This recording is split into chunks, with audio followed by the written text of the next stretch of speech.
தனிப்படை அமைச்சு பிடிச்சிருக்காங்க. டெல்லியில இருந்தாரு, அங்க இருந்தாரு, இங்க இருந்தாங்க. ஏப்பா ஒரு நடிகை பிடிக்கிறதுக்கு இந்த இது பண்ணிக்க. நான் கேட்கிறது இந்த அரசாங்கத்திட்ட ஒரு வருஷத்துக்கு மேல அவர் தம்பியை பிடிக்க முடியலையே. நடிகை கஸ்தூரி கைது குறித்து அதிமுக முன்னாள் அமைச்சர் செல்லூர் ராஜு செய்தியாளர் சந்திப்பில் கருத்து தெரிவித்துள்ளார். சதை அந்த சதை போட்டு அந்த சதையினுடைய இழப்பு, அதாவது என்ன ஆர்டிசம் பாதிக்கப்பட்ட பையன், அவனை அந்த பொண்ணு தான் பாதுகாக்கணும், தொடர்ந்து கவனிக்கணும்.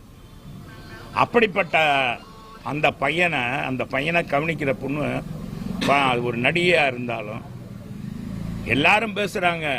நம்ம இவங்க திமுக பேசாத பேச்சா எல்லாரும் பேசுறாங்க, அவங்களும் பேசியிருப்பாங்க. பேசுனதுக்கெல்லாம் நான் வரல. அதுக்கு எதுக்காக இவங்க இவ்வளவு ரோசப்படுறாங்கன்றதுக்கெல்லாம் நான் வரல.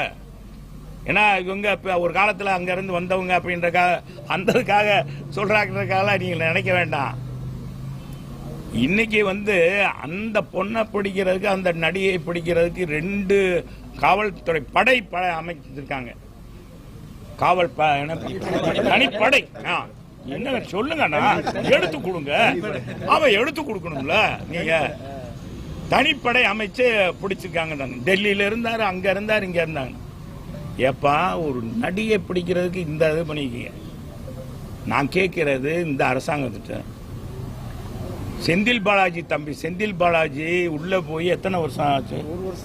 1 வருஷத்துக்கு மேலே ஆகி போச்சு. ஆமா, 1 வருஷத்துக்கு. ஆமாண்ணா, ஆமா, 1 வருஷத்துக்கு மேல. 1 வருஷத்துக்கு மேல அவர் தம்பியை பிடிக்க முடியலையே. ஏங்க அவர் தம்பியை பிடிக்க முடியுதா இந்த காவல்துறையினால? நீ என்னப்பா பேசுறீங்க? இந்த காவல்துறைய இனி முதலமைச்சரின் கீழே இருக்கு. ஏன் பேசவா? எனக்கு சொல்லணுமா? நீங்க சொல்லணுமாப்பா? எதுவும் இதுக்கு மேல என்னத்த சொல்றதுன்னு நினைக்கிறீங்க? கூட இந்த அரசாங்கத்தை மாற்றன்றதுல மக்கள் முடிவா இருக்காங்க, தெளிவா இருக்காங்க. என்னைக்கு எத்தனை நாளைக்கு முன்னால ஆரம்பிச்சாலும் சரி, தேர்தல் பணி ஆரம்பிச்சாலும் இந்த வர்ற தேர்தலில் திமுகவே வீட்டுக்கு அனுப்பிச்சிருவாங்க, திமுகவோட சேர்ற கட்சியும் வீட்டுக்கு அனுப்பிச்சிருவாங்க. அது எவ்வளவு என்ன?